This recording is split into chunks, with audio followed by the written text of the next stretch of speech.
eu queria que você falasse um pouquinho sobre rodadas de investimento. Então, como elas funcionam, em que momento que uma empresa ela sai ali de um seed capital e ela vai para uma rodada A, quando que ela vai para B, quando que ela não vai, quer dizer, como é que você hoje enxerga essa trajetória? Isso eu acho que mudou um pouco também. Eu acho que antes tinha aquela regra, né? Você tem ali um investidor anjo que dá aí para o empreendedor por volta de 10 mil reais a 100 mil reais. Aí você tem o seed investment, que é a semente, que vai até uns 500 até 1,5 milhão de reais, quando a ideia já está saindo um pouco do papel. Aí você tem a série A, que talvez será a primeira escala, a série B, quando você já pensa em expansão, já pensando em 30, 40 milhões de reais ou dólares.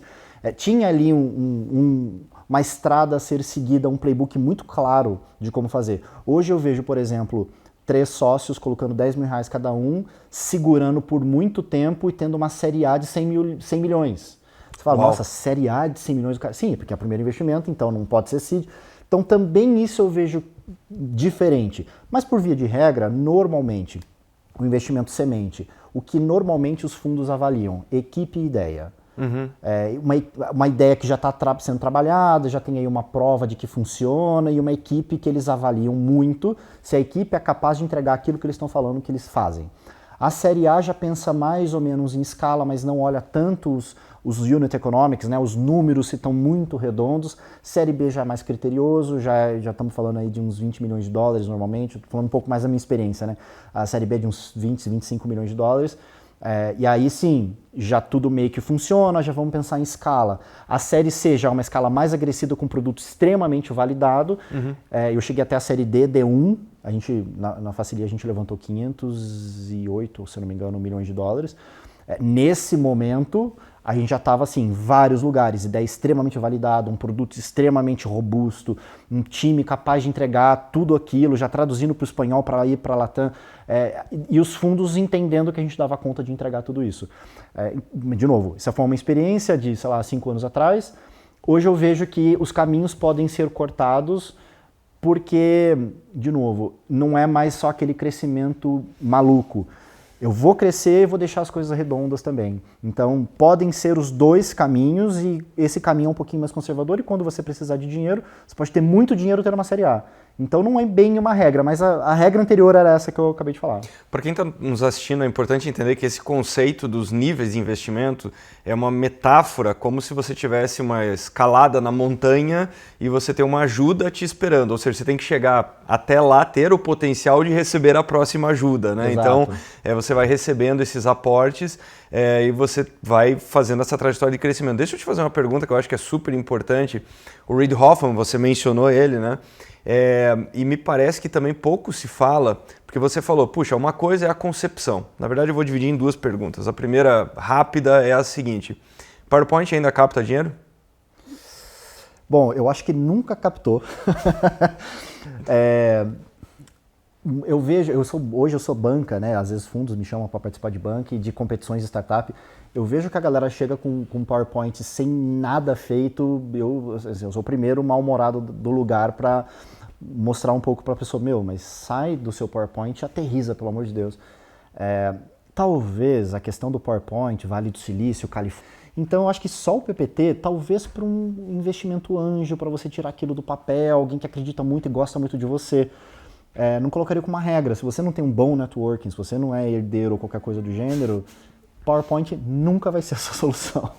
Maravilha. A pergunta que eu ia te fazer do Reid Hoffman é que é o seguinte, uma vez eu escutei um grande empresário falando o seguinte, pediram para ele por que ele estava saindo do negócio. Tá. E eu adorei o que ele falou, porque ele falou o seguinte, olha só, por que eu estou saindo da empresa que eu criei? Porque ele falou, existe o tamanho da oportunidade do mercado, existe o tamanho da oportunidade que a minha empresa vai conseguir abocanhar nesse mercado e existe o tamanho potencial dessa empresa dependendo do meu tamanho mental, da minha capacidade de ser o líder dessa empresa. Ou seja, dependendo da capacidade daquelas pessoas, elas vão conseguir abarcar um pedaço dessa oportunidade daquela empresa e ter o tamanho do chamado Total Addressable Market, né? O tamanho total do mercado potencial.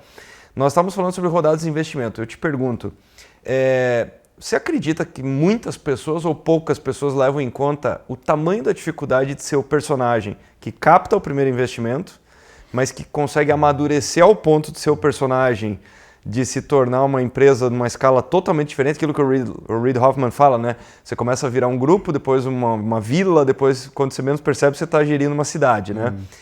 Quantos que tem essa capacidade de deixar de ser aquele primeiro personagem onde tem 2, 3 sócios para se tornar o líder dessa cidade? Acho que a resposta está na pergunta, as pessoas não têm noção disso. Eu tenho um monte de mentorado hoje e muitos empreendedores e muitos executivos que querem sair das empresas onde eles estão para empreender. E eu sou o cara que dá esse choque de realidade. Você está preparado? Você está numa corporação, você tem uma proteção, você tem seu salário mês que vem. Deu tudo errado, você só faz um deck, pede desculpa e faz o próximo. Quando você está no front, tudo que você tem, 99% deu errado. Você tem que pegar 1% e transformar em 100 de novo, que 99 vai dar errado, e bem-vindo a 3, 4 anos assim. Até de fato você sair de, sei lá, 3, 4 pessoas na sua equipe, ter 700 e ter 7.000, e de repente você tá andando na rua, tem alguém tirando foto sua, você anda na rua e você vê pessoas com a camiseta daquele negócio que você inventou há 4 anos atrás. Isso é muito incrível. Eu tive o prazer de passar algumas vezes por isso, assim. E traz um peso, uma responsabilidade maior que as pessoas não têm muita noção da responsabilidade que o empreendedor tem com o negócio dele. E fora que, assim, exige, além de uma gestão que a gente aprende nas empresas, a gente aprende a gestão de equipes. Uma vez que você tem uma empresa que começa a dar certo, ela começa a crescer, você tem que ter uma gestão da responsabilidade social, você tem políticas públicas, você tem governo.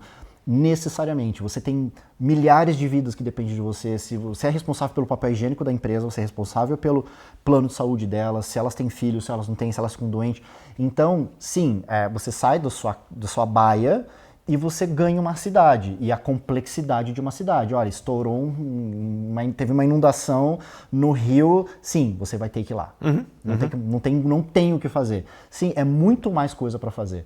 Tem gente que tem isso um pouco no sangue, tem gente que tem um pouco mais essa adrenalina. O que eu sempre falo, assim, todo mundo pode empreender, mas empreender não é para todo mundo. Perfeito. Todo mundo pode, mas empreender, principalmente quando se pensa em escala, eu acho que não é todo mundo que vai querer estar lá. Eu acho que no mundo das ideias é gostoso, é legal. Ah, que massa, vamos empreender. Nossa, imagina, ser dono do próprio negócio. Legal. Acho que isso é até um exercício bom, mas a hora que você tá ali, que você... Nossa, mas espera aí, não acenderam a luz? Acende aí pra mim. Não pagamos. Não tem. Você começa... Tá, mas eu nem... Tô aqui 5 horas resolvendo coisas e dessas 5 horas nem foi do negócio. Foi de outras coisas que se eu não faço, não tem a estrutura, sabe? Mas é super importante alguém falar isso, porque teve um período, nós estávamos falando sobre o período dos unicórnios, teve um período também dessa coisa de todo mundo... Seja o seu próprio chefe. Exato, né? Que é uma outra coisa bastante complexa.